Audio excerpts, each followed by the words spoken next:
Look at the sheer footprint of television in early 2020.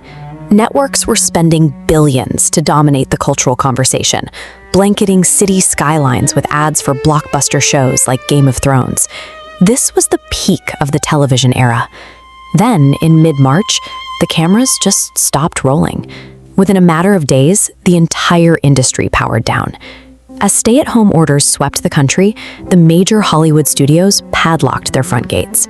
To understand the scale of this freeze, you have to look back to the 2007 Writers Guild strike.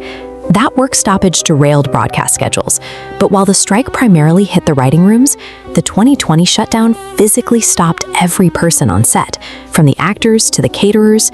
Television production has a glaring logistical vulnerability.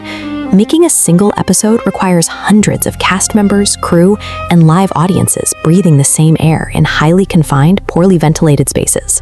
With those spaces legally mandated to remain empty, broadcasters stared down a terrifying math problem. Their stockpiles of pre-recorded episodes were rapidly running out, and without new content, their advertising and distribution models would simply collapse. The initial response was pure survival mode. Late-night hosts retreated to their garages, and scripted comedies began filming episodes over video conferencing software, relying entirely on their actors' personal smartphones. Out in the field, news organizations strapped microphones to 6-foot PVC pipes and extended boom poles just to conduct standard street interviews while adhering to local distance mandates. Back at headquarters, programmers patched the holes in their primetime schedules by airing reruns of classic sports matchups and importing pre-packaged medical dramas from Canada. These scrappy workarounds kept the networks on the air, but they shattered the polished, escapist illusion that viewers paid for. The industry realized it had to find a way to manufacture high-end television again, regardless of the cost. The answer was the bubble model. Studios began constructing highly regulated, fully quarantined production zones designed to safely isolate everyone involved.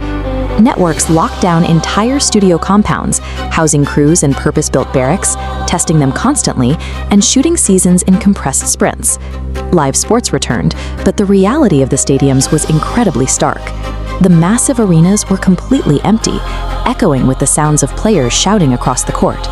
To mask that eerie silence, audio engineers began pumping in artificial crowd noise, meticulously sourcing the cheers and chants from the league's official video games.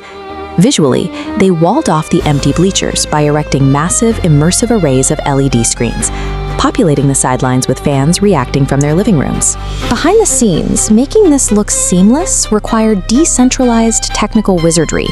Directors and producers coordinated these massive feeds remotely from off-site control desks, syncing live video grids, artificial audio, and the actual game into a single broadcast.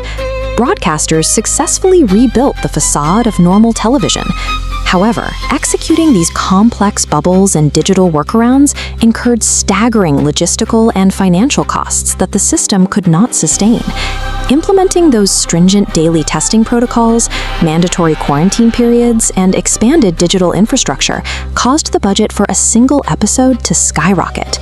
At the exact same time, viewers trapped at home were reevaluating their monthly bills.